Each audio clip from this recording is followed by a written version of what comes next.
It's train time, starting now, right after this small intro.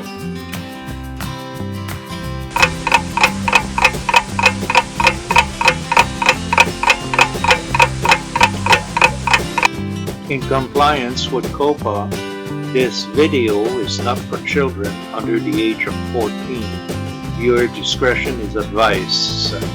Sponsored by Canadian Model Railroad.ca and by donations from patrons like you. Further support provided by miniprint.ca. Make your layout come alive with the 3D creation of miniprint.ca. And now on with the show with your hosts, Peter and Joe. Well, what time it is? It's train time. Well, number 15, Peter. Yes, March 2021. And what's new coming in and future show? We have on this show, we have your mini prints diorama for the contest, Right. which is on the table in front of us. We also have our view from above, Photo of the month. photos of the month, and you have a little feature that you found. Yeah, it's how to paint a 45-gallon drum in HO and weather it and rusted it up and so on and so on. It's a video that come from somewhere in Europe, and I have no idea who sent them. Okay. So, or apology to the guy who made the video because I don't know who you are. And if you're watching our show, thank you very much for sending it in. Oh, yes, absolutely. And I got to say thank you also to Nancy Diaz for the beautiful comments about the segment that we did on the last show. Oh, yes. In regard to Grand Central Right. sceneries. Mm-hmm. I had a personal chat with her on the phone, Yeah. and she was very appreciative, and she posted our video on some other page and Instagram and whatsoever, and she add on some of the pictures that they produce, which is fantastic. And I promise her that we will run that video again, but later on during the year. Yep. And so we have a little video on your diorama in the show today as well. Yeah, that's the first segment. Mm-hmm. And a lot of little pieces from mini prints. And ITLA scale models is a combination of both. So, folks, let's go to see what that little module is all about. Enjoy the segment. Enjoy And the here segment. comes the scene of the little shack that we've been building. As you can see, the shack is right here. And you will notice that we got the moose horn right there. Put a couple barrels. And now, when you look at it, you can see on the scene that you have where I'm pointing right now,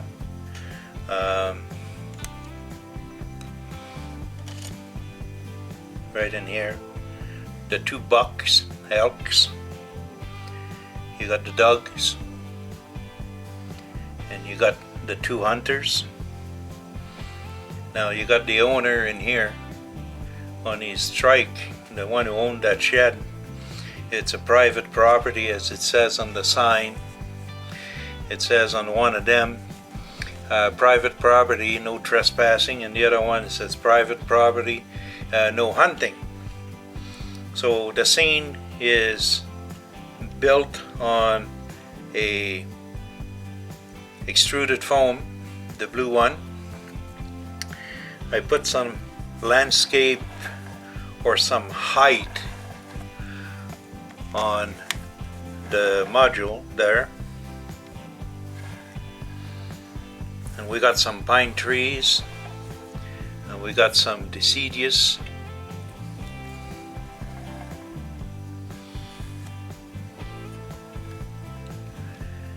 Now throughout the scenes I use some green grass and some burn grass, and I use also some tea leaves, dried tea leaves underneath of the trees. And now we also have in there a series of little stump and some rocks. That's not cultivated lands and nothing of the sort. And then we got the fence, which is a barbed wire fence, and the fence is curled back up where you got the entrance so you can close it up. So the story behind it is the land is owned by a guy named Winchester, and this guy in here, his first name is Smith.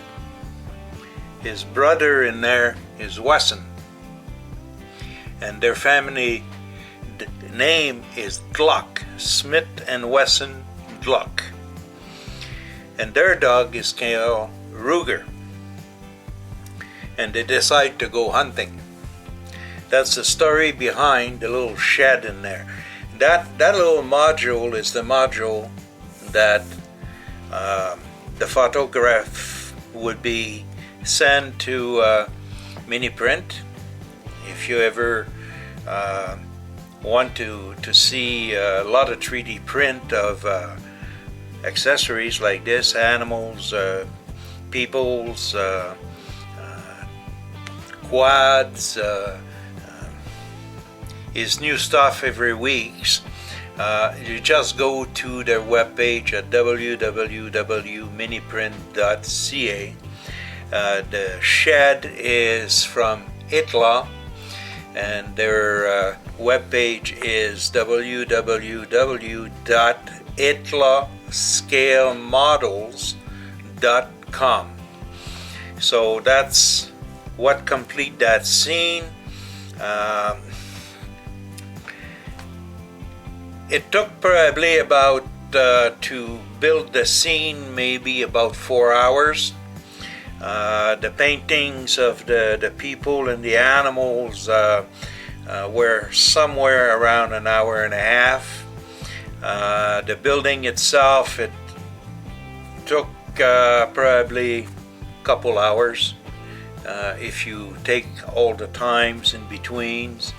And now it's ready to be photographed and put on the website that we got at www.canadianmodelrailroad.ca. And that specific little module, well, will come with us to go to show, and that way people can see what you can do with the product of mini prints and the product of Itla, and what you can do with the sceneries. After I did the formations of the land with the extruded foam, I used the gypsona. That is a little piece of it. Now that's not the Woodland Cynic. Gypsona is from sport injury stores that we buy by the case. So if you break your arm and your legs and you're in a cast, that's what they would be using for you. I find out that it's easier to work with and it's more plaster on it, and it's smoothed out real nice. After that, it's been painted in a color that is called tan, and it's from Deco Art Crafter Acrylics. That's the paint that did the base, and then after that, well, I used the foam and so on. I did not use static grass on this little module. I was thinking about it, but after I started to use the different element of sceneries, it was not necessary that I use the static grass. The scene come out just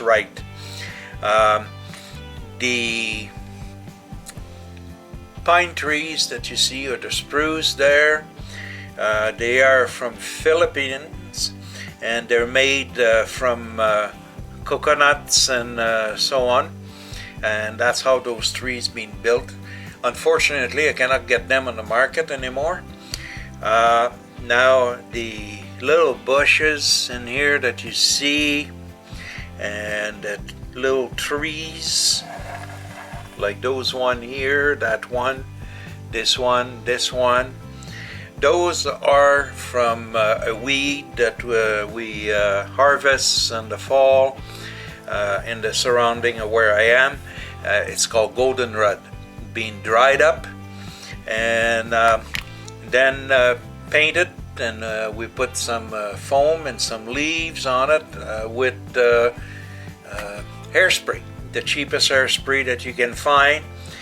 Some of them, as you have seen probably in some other video that we have made, we paint the trunk different colors. Some of them we put them together and we make clumps of birch. You can do pretty much so about any kind of trees with those. It's just how you put them together and how you clear the leaves in between. So you got some cleanup to do, and they got to be totally dry. The first coat of paint on those is with enamel paint, a spray bomb, but enamel oil. After that you can use acrylics, and it's no problem. If you use acrylics to do the tree itself to start with, it would get mushy and just fall apart. So this is the scene. The video was about the little shack there. Now you see what we use the shack for on this specific diorama, and the figures of mini prints. So I hope you enjoyed that little short video, and happy modeling, So everyone. Peter, what do you Very, think? very nice little video. Yeah, it's pretty well detailed. It'll be interesting how the contest goes. Yeah, well, it hasn't been made, to win the contest. It being made because Mini Print is one of our That's right. sponsor, and it being kind of bad not to participate in that contest.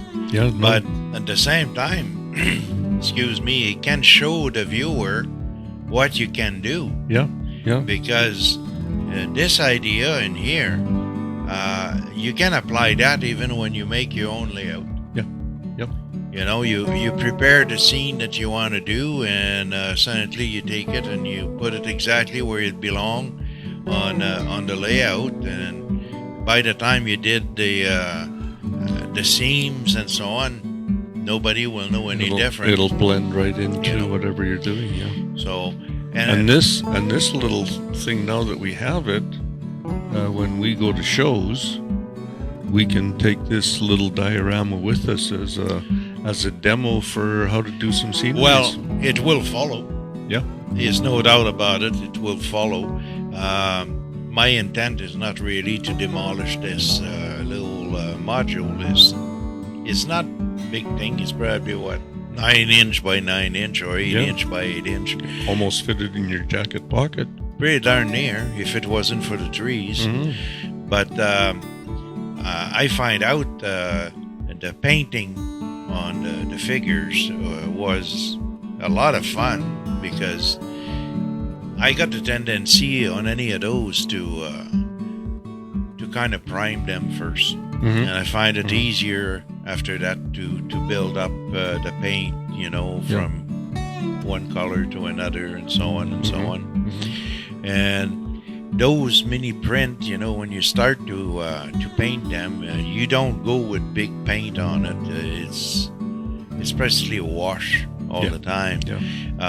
All the details of those animals come out. They came It's out pretty really- marvelous what he does. So, but no, the contest is open right after we publish this video, so we have no idea exactly what would be there. None of the pictures that been sent to mini print have appeared yet on Facebook, so I guess we'll know by the next show Yeah. exactly who win and what was the scene. Yeah. Yeah.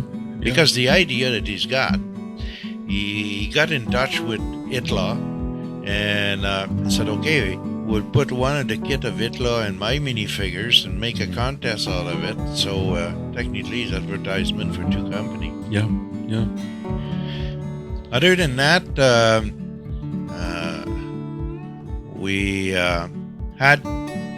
I had a conversations with a guy called David Muse.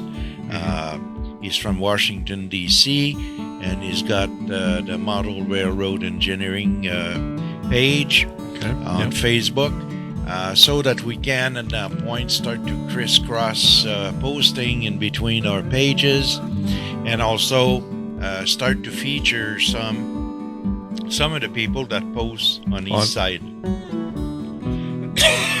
Excuse me. Do a bit of a crossover between different groups. I think it's a good idea, really. Now, how we'll set it up, well, the future will tell, because we're not finished on the discussion. Yeah. So anyway, right now, let's go to the photo of the month. Yes, let's do that.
Okay. Very nice photos. A lot of variety. Yes, yes. You know, that I feel the photo of the month, if they weren't there in the show, is something being missing. Yeah. No, it's a nice segment. Always something interesting. And people like to be features and show their work. Yes. You know, Yeah. and they really do nice work. Yep. Right? Everybody has different ideas and different concept, and by sharing it with everybody else, it give idea to somebody else, Mm-hmm. and that's how model railroader do things. Yeah. You know, But now we got the view from above, View from above. Yes. courtesy of Dan Archetto. Yes. And this month is pretty special. So, viewer, have a Enjoy. good time and enjoy.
very nice. Very nice. Yep. That one is would be an historic video, Yes. really, Yeah. because that's the Amtrax that we saw in there. Well, that was his last run Oh, in there. okay. So Dan did a very good job of Mhm. catching it, you know, and keeping it for history. Good. Good. Good. Now we're going on with a little video to show you how barrel, 45-gallon barrel, got painted And weathered. and weathered and scratched and so on. A very realistic ending on that session in there. It doesn't have nobody talking, unfortunately. It's just a video, but the video talk for itself. All good. So- So let's go and have a look.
Oh, that was very nice. It sure was. Very informative. It's different. Yeah. Yeah. You know, it's different. We'll have on the channel in the next couple days, we'll have 2 videos there. Mm-hmm. One would be the repeat really of the module that Diorama, we feature on the start of the show. But the other video that would be there is how that shed being built. Oh, yes. You know, yes. from start to finish. Yep. So Yeah. that is a how-to video really that will be on the channel. Okay. And it's featuring the 8 law scale models kit. Yes. Um, How long did it take you to do that kit? well, doing the kit was not that long. I will say probably I filmed that on 2 shots. So that technically that little shed, if you want it done properly and all painted and weathered and whatever, is probably two evenings, you know, of about 3 hours. Yeah. As a project, you know. 6-8 hours. Yeah. Yeah. It doesn't take an eternity.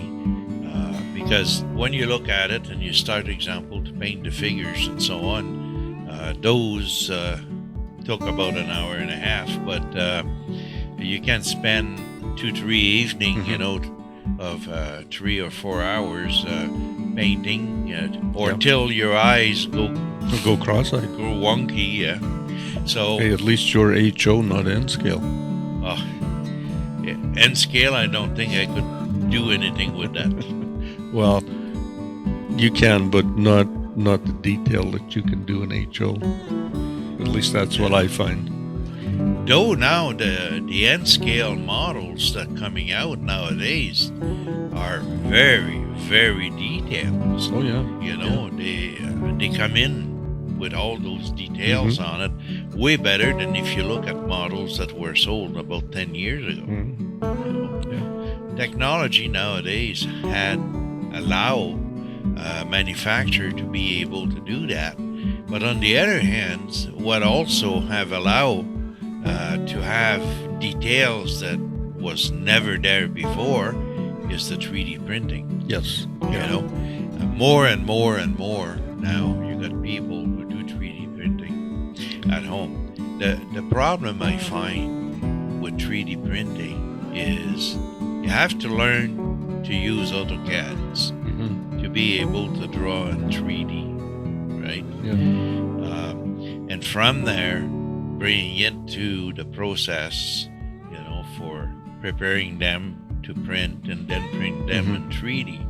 So it's not just the idea of buying a 3D printer and putting it on the table and say, okay, go to work, because it's some work that's got to be done previously. Some learning. Yeah. One of the things that we haven't touched much on the show is photography and the relation of photography and cinematography with the hobby. Yeah. Yeah. You know, like yourself, Peter, you do a lot of photograph. Well, a lot of things. I you keep know. practicing. Well, I don't know why you say you practice, because your picture come out pretty darn nice, let me tell you. I think it's always a practice. Doesn't matter whether you're doing sceneries, weathering, or photography. I think it's, you know, as you go along, hopefully you improve. While the implication of photography and model railroading is got kind of a twofold. On the one hand is when we take photograph of something we're building or a scenery that we're making, is to tell us at that point what is not quite right so we can modify it, because what we're not seeing, the photograph does see it. Yeah. Right? On the other hand is to encourage us to to make or scene, ready for photograph. And that has something to do with the colors and the lighting and everything is taking in account in there. And then come the portion of all the photograph that's being taken, and that you can make a slideshow out of it, or you just pose them and so on, or just keep them for yourself, and of the result of what you have done. Yeah. And I think all of that is an accomplishment. Some people only do photography. I think too, when you're taking pictures, say, of a scene that you've done on your layout, if you're taking photographs from different angles and stuff, and then you look at them afterwards, I think you get a better picture, say, of the realistic look of your scenery. Have you got, say, a building that's not weathered quite right and is still kind of shiny plastic, say. Right. It's going to show in a photography, in a photograph. So I think in that sense, it kind of helps us move along, learning how to do different aspects of the modeling through the photographs afterwards. But also the photograph can be used as or plan to build the specific buildings or that type of thing. Well, very much so like we did with the Grand Marais Museum layout. Good example. We were working by pictures. Good right? example, yeah. We had pictures of the Victoria Beach station, which was the sister station, and that gave us the dimensions so that we could calculate, and you did a lot of that work, figuring out the Grand Marais station. Well, what I like to do with the pictures, I did it with the farm where it was raised, where I had some portion of the buildings here and there, and I establish a system of measurement, that goes in the photograph using an object that you knew what was the height, right, or what was the width. It doesn't matter which one you use. And then using that measurement, you can reproduce the rest. Yep. And build that model, to scale. Yep. On the HO or N scale or O scale, whatever your scale is. Now, from that is to keep the integrity of the buildings, that you have on the pictures and what kind of material you would be using. Now, we've been doing a lot of that lately, you and I, taking pictures of a series of high-rise. Yes. And those high-rise, to be done right, they will have to go with some specific measurement that we know about. So it will not be uncommon for somebody who is doing scratch building and want to do prototype scratch building to go and take some pictures with a tape measure of a specific thing that they will photograph, so that would be their scale to work with. I think our show should dedicate a segment about how to do that, because a lot of modelers are scared of scratch building. But you start with a simple project, right? And then the first thing you know, you're doing some project you never thought you were to do. Well, I have to admit, I just finished my first scratch building, and that was my grain elevator that I copied from my kit-built grain elevator. So that was really my first scratch build. But it was very satisfying. Yeah, no, it turned out I know where the flaws are and where the improvements can be made, but it's going to end up on my layout. So it's regardless if you're taking a model and you want to just kit bash it, or you want to take a model and scratch build it, if you follow the simple basic rules as far as measurement and how the structures are made, you shouldn't have no problem. Now, some people have more tools than others to work with, but you can work with beginner's tools, X-Acto, number 11 blades, straight edge, paint brushes, and a lot of clamps, and you can use that scratch building as much on wood as a styrene, and it's no different than a kit. You just have to put in your mind that building you're building, you can see what you want to do, what would be the best way to do it. And you have to do a little bit of planning ahead, and once you've got your measurements figured out and stuff, there's some planning involved. It's not just following instructions from a kit and putting it together. You've got to do a little bit of thinking as you go along. Well, yes, just depending how complicated your building would be. Though it goes back to the sense of observations, because when you observe a building, how do you look at it? Are you looking the way it's built? What make that building unique or so on, or you just look at a building? Personally, I always look at the engineering and architectural side of it, right? Whatever I look at, because of my sense of observation, and I like to reproduce what I see.